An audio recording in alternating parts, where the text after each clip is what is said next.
Gênesis, capítulo 30. Vendo Raquel que não dava filhos a Jacó, teve ciúmes de sua irmã e disse a Jacó: Dá-me filhos, senão morrerei. Então Jacó se irou contra Raquel e disse: Acaso estou eu em lugar de Deus, que ao teu ventre impediu frutificar? Respondeu ela: Eis aqui Bila, minha serva, coabita com ela, para que dê à luz e eu traga filhos ao meu colo por meio dela. Assim lhe deu a Bila, sua serva, por mulher, e Jacó a possuiu. Bila concebeu e deu à luz um filho a Jacó. Então disse Raquel: Deus me julgou e também me ouviu a voz, e me deu um filho, portanto lhe chamou Dan. Concebeu outra vez Bila, serva de Raquel, e deu à luz o segundo filho a Jacó. Disse Raquel: Com grandes lutas tenho competido com minha irmã e logrei prevalecer. Chamou-lhe, pois, Naphtali. Vendo Lia que ela mesma cessara de conceber, tomou também a Zilpa, sua serva, e deu a Jacó por mulher. Zilpa, serva de Lia, deu a Jacó um filho. Disse Lia: Afortunada, e lhe chamou Gade. Depois Zilpa, serva de Lia, deu o segundo filho a Jacó. Então disse Lia: É a minha felicidade, porque as filhas me terão por venturosa. E lhe chamou Azer. Foi Rúben nos dias da ceifa do trigo e achou mandrágoras no campo e trouxe-as a Lia, sua mãe. Então disse Raquel a Lia: Dá-me das mandrágoras de teu filho. Respondeu ela: Achas pouco me teres levado marido? Tomarás também as mandrágoras de meu filho? Disse Raquel: Ele te possuirá esta noite, à troca das mandrágoras de teu filho. À tarde, vindo Jacó do campo, saiu-lhe ao encontro Lia e lhe disse: Esta noite me possuirás, pois eu te aluguei pelas mandrágoras de meu filho. E Jacó naquela noite coabitou com ela.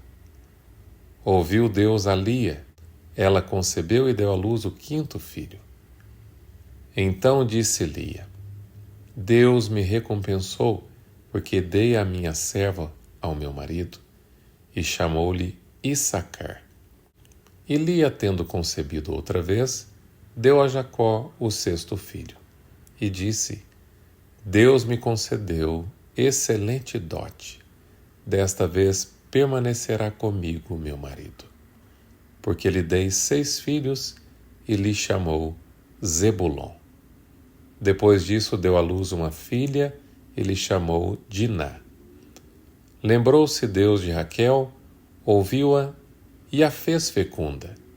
Ela concebeu e deu à luz um filho e disse: Deus me tirou o meu vexame, e lhe chamou José, dizendo: Dê-me o Senhor ainda outro filho. Tendo Raquel dado à luz a José, disse Jacó a Labão: Permite-me que eu volte ao meu lugar e à minha terra. Dá-me meus filhos e as mulheres pelas quais eu te servi, e partirei, pois tu sabes quanto e de que maneira te servi. Labão faz novo pacto com Jacó. Labão lhe respondeu: Ache eu mercê diante de ti, fica comigo. Tenho experimentado que o Senhor me abençoou por amor de ti, e disse ainda: Fixa o teu salário que te pagarei. Disse-lhe Jacó: Tu sabes como te venho servindo e como cuidei do teu gado. Porque o pouco que tinhas antes de minha vinda foi aumentando grandemente, e o Senhor te abençoou por meu trabalho. Agora, pois, quando hei de eu trabalhar também por minha casa? Então Labão lhe perguntou: Que te darei? Respondeu Jacó: Nada me darás. Tornarei a apacentar e a guardar o teu rebanho, se me fizeres isto. Passarei hoje por todo o teu rebanho, separando dele os salpicados e as malhadas. e todos os negros entre os cordeiros, e o que é malhado e salpicado entre as cabras, será isto o meu salário. Assim responderá por mim a minha justiça no dia de amanhã, quando vieres ver o meu salário diante de ti, o que não for salpicado e malhado entre as cabras e negro entre as ovelhas, esse, se for achado comigo, será tido por furtado. Disse Labão: Pois sim, seja conforme a tua palavra. Mas naquele mesmo dia separou Labão os bodes listados e malhados, e todas as cabras salpicadas e malhadas. Todos os que tinham alguma brancura, e todos os negros entre os cordeiros, e os passou às mãos de seus filhos, e pôs a distância de 3 dias de jornada entre si e Jacó. E Jacó apacentava o restante dos rebanhos de Labão.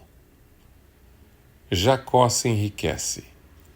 Tomou então Jacó varas verdes de álamo, de aveleira e de plátano, e lhe removeu a casca, em riscas abertas, deixando aparecer a brancura das varas, as quais assim, escorchadas, pôs ele em frente do rebanho, nos canais de água e nos bebedouros, onde os rebanhos vinham para dessedentar, e conceberam quando vinham a beber. E concebia o rebanho diante das varas, e as ovelhas davam crias, listadas e salpicadas e malhadas.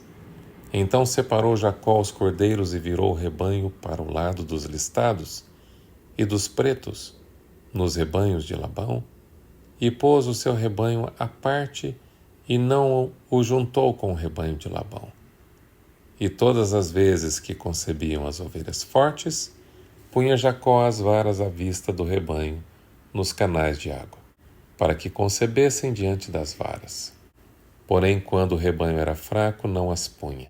Assim as fracas eram de Labão e as fortes de Jacó. E o homem se tornou mais e mais rico.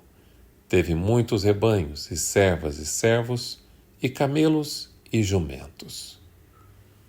Olá, como vai você? Hoje o Revaz por sua palavra, capítulo 30 de Gênesis, nos conduz por um terreno complexo de conflitos familiares, disputas conjugais e rivalidades entre irmãos. Porém, por trás de toda essa trama humana, a fidelidade e a bênção de Deus continuam agindo. Jacó, casado com Lia e Raquel, vê suas esposas disputando o amor dele e a capacidade de gerar filhos. Por não conseguir engravidar, Raquel oferece sua serva Bila a Jacó, repetindo o erro de Sara com Agar. No capítulo 16. Lia, por sua vez, também oferece sua serva Zilpa, aumentando ainda mais o número de filhos, mas também o drama familiar. Ao final do capítulo nascem 11 filhos de Jacó, entre eles José, o primeiro de Raquel. Uma lição importante que devemos aprender aqui é o pecado de Sara e Abrão com Agar, que visita suas netas. Raquel, neta de Sara, imita a mesma atitude desesperada da avó ao entregar sua serva para gerar filhos em seu lugar. Isso revela que quando não lidamos com os nossos erros à luz da graça de Deus, pela palavra de Deus, eles podem ser reproduzidos pelas gerações seguintes. Que tipo de exemplo estamos deixando para os nossos filhos e netos? Precisamos romper ciclos com arrependimento e obediência à palavra de Deus. Não erreis. Deus não se deixa escarnecer, porque tudo que o homem semear, isso também se fará. Gálatas 6, verso 7. Crise nas relações familiares. A inveja, a competição e a falta de contentamento destroem a paz nos lares. Lia e Raquel vivem em constante disputa pela atenção de Jacó e pelo status de maternidade. A competição entre elas mostra como a comparação pode corroer os relacionamentos. Isso também afeta os filhos, que crescerão em um ambiente hostil, como veremos mais à frente na história de José. A cura das relações familiares começa com a restauração da identidade em Deus, não em conquistas, afetos ou reconhecimento humano. Melhor é um bocado seco e com ele a tranquilidade do que a casa cheia de carnes com contenda, diz Provérbios 17, verso 1. Valorize a paz no seu lar. Um lar abençoado é aquele onde reina o amor, a comunhão e a verdade, não a disputa e a aparência. Deus pode restaurar histórias quebradas. Nenhuma família está fora do alcance do poder redentor de Deus. Que maravilhosas lições do capítulo de hoje. Além de tudo, vimos no final que Deus abençoa Jacó e o torna rico, muito rico. Que Deus abençoe você também. E até amanhã no Reavivados por Sua Palavra. Lembre-se, nem só de pão viverá o homem, mas de toda palavra que procede da boca de Deus.